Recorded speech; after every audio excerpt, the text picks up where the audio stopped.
Welcome back. Tonight might be the first time you're hearing about a body farm, but it is not a new concept. Florida's farm will become the 7th of its kind in the United States. Anthropologist William Bass came up with the concept in 1972 to study decomposition of the human body. Prior to that, pig remains were used to study the process.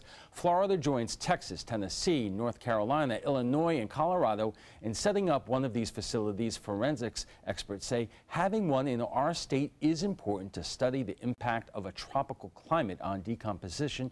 With more than 16,000 cold cases in the state, having this research could help solve cases and bring closure to the families of victims. Joining us for more on body farms is private investigator Bill Warner and ABC 7 reporter Kate Flextrick. Kate, you went up there the other day. Tell us a little bit about the area of Pasco County where this is. Are there homes nearby, schools? Set the scene. Well, it's actually a really remote area. It's right next to the Pasco County Jail. So there really aren't homes around there. That was my first question, was have you gotten backlash from homeowners who might be around there? And they said that they haven't. So it is really remote. And I expected it to be kind of eerie, but to be honest with you, it really wasn't. Now, as we just reported, that the bodies are not there yet. What kind of time frame are we talking about? I think a matter of days, maybe weeks, but not long. In the near future, they should have them there. And it's people basically donating their bodies for research. Yeah, and they say that they've had a lot of people kind of coming forward and saying that they would like to donate their bodies for research since it's been getting media attention. Bill, have you ever heard of this before? A little bit. I didn't pay too much attention to it at first. I looked into the one in Texas, and it's absolutely fascinating what's going on here.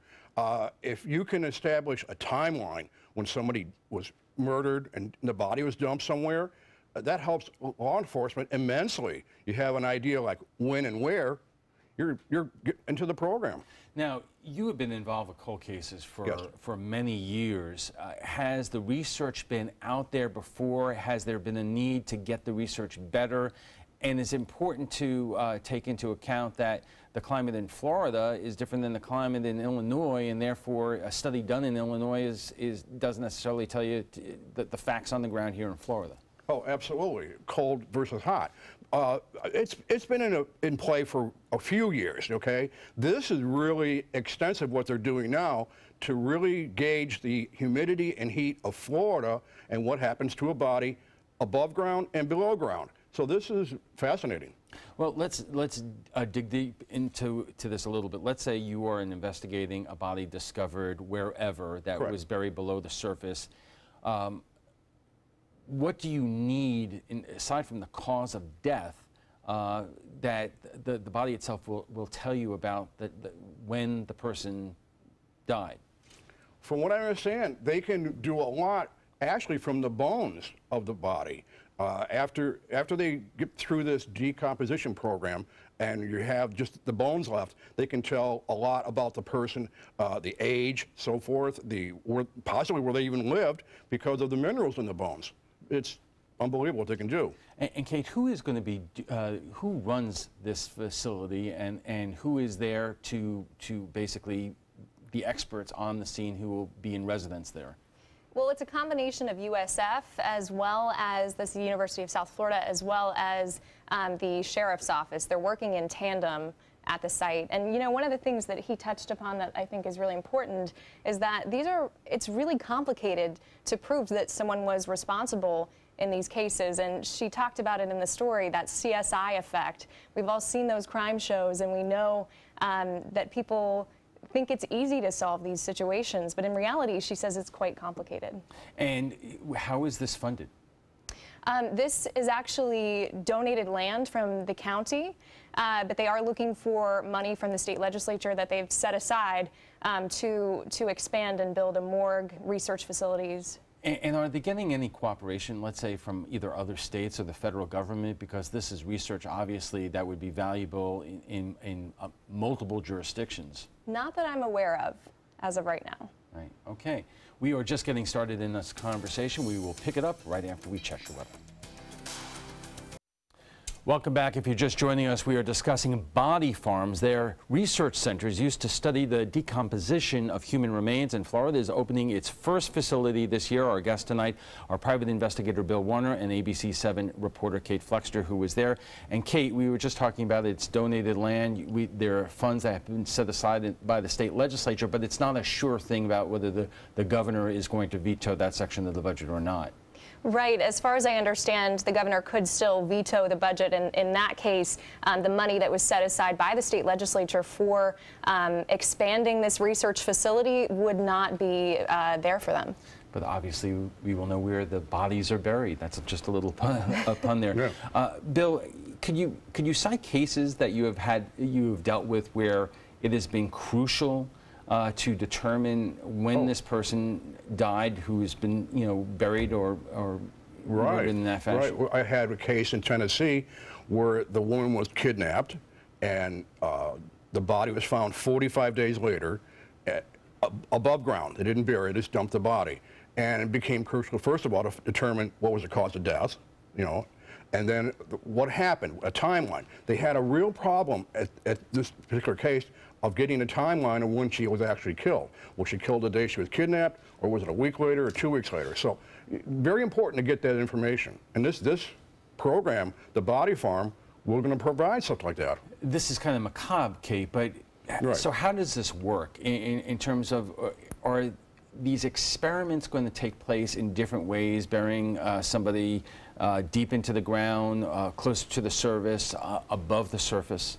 They will be, and if you walk into the field, you see that there are several different types of environments within it. So they have kind of a wooded area where they're going to bury bodies, and imagine that the roots in some way might affect the way that the body is buried. And they also will bury at different depths as well to see how it's affected. Bill touched upon it as well, but we talked a little bit about Florida's environment. It's so unique, it's so humid, and it really speeds up decomposition. Oh, very much, yeah. But even within Florida, you have different environments. The environments in South Florida are different than here, and Lord knows that in northern Florida, it's just a little bit different. Right. It's hard to imagine that these facilities are going to be popping up all over the state. But Bill, what do you hope for in terms of the information that comes out of this and how it's disseminated both to law enforcement agencies and to even professionals like yourself? Well, that's a good point. They have to get it out to law enforcement. That's basic. I feel this is what this is all about. It is for law enforcement. You have to be able to determine when somebody was killed and how they died. This is so important. And I don't know if this is going to filter down to people at my level, but law enforcement definitely needs this. Right. How, when you're looking at cold cases, how often does this come into play? All the time. Every case is the same. When you have a body like that, you've got to know when the person was murdered. When, where, it's so important. The FBI has a program. They have a program to try to determine the highway interdictive, it's called. They found bodies all along the United States around interstate highways, and they're trying to piece it together, like how did all these people die? Did they come from different parts of the state and dumped in a different state? It's all ties together with the FBI, local law enforcement, state law enforcement, sure. Yeah, Kate, do you know if the professionals who work at this facility are going to be consulting with experts outside of this exact kind of science? For instance, when you're dealing with any place, you're dealing also with wildlife and nature out there, and all that could impact in terms of the data that you're getting from the bodies there. I'm not sure if they are consulting with outside sources, but I do know there was a case recently in Texas, actually, where I guess it's not a fenced-in body farm in the same way that this one is, and there was the first recorded instance of a deer actually consuming the body parts. It was something interesting for the researchers, I imagine. And I would imagine that is problematic, and that happens because, obviously, if you're dealing with murder, it's a chaotic situation. True. But what they're going to do, I think they're a little more controlled situation here. They have a fenced-in area, obviously, and some of the bodies that they do leave above ground, which they have to because a lot of bodies are just dumped, they're not buried. They're going to build like this steel cage around the body to keep, you know, vultures away and rodents and all that, so they can determine, again, the decomposition timeline. Has there been any history, whether it's in Pasco County or in other states, of neighbors just, you know, not in my backyard kind of thing? I'm honestly not sure about that. I imagine that there has been. That's why I asked them that question when I went there. If I was a nearby neighbor, I could imagine being a little concerned about it. It was. It was supposed to be in Hillsborough County. They said no. The residents in the area that were going to build it in Hillsborough County went ballistic. No, they just felt it was too macabre, like you said, and they didn't want it in their backyard. But again, I think where it is now in Pasco County, near the jail, is a perfect situation. Something that's needed. Right. And, you know, they're also, you know, basically, what is the supply in terms of the amount of people who are donating their bodies for this kind of research? Do they specify that this is where, you know, they want their bodies to go to? Because there's a lot of different kinds of medical research. They do. They just specify that they'd like for it to go to this specific body farm. And in other states, in Tennessee, they have a constant supply. I think they have 190 bodies at any one time. This has that potential, and already they're seeing a lot of people come forward and say that they'd like to be part of it. I think they have 30 people who have called, and I imagine they'll have many more. And in fact, kind of a side note here, if you donate your body here in Florida and you're within 200 miles of the Pasco County body farm, they'll come pick you up. Well, that's nice.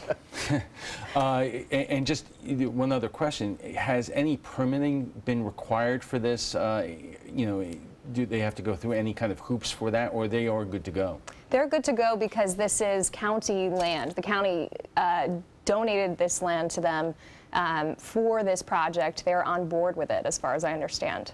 Okay. Absolutely fascinating. We are going to take a quick break, and when we return, we'll have final thoughts on body farms.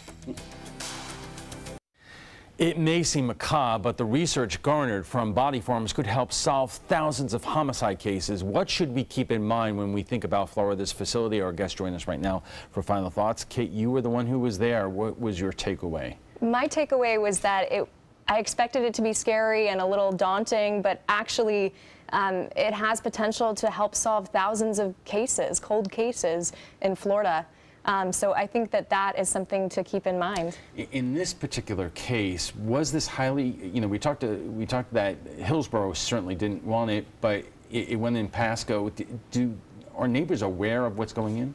I'm not sure if neighbors are aware, but I know that it's not really very close to many homes. No resistance that I'm aware of. And Bill, once again, the importance of this. Well, I understand the objection of a lot of people about having it anywhere near their home and so forth. That's fine. But this is so important. I was involved in a couple of different things in the last 6 months where we actually checked cold cases from New York City to Florida. And in every situation, a lot of the bodies were not even identifiable. They didn't know who they were.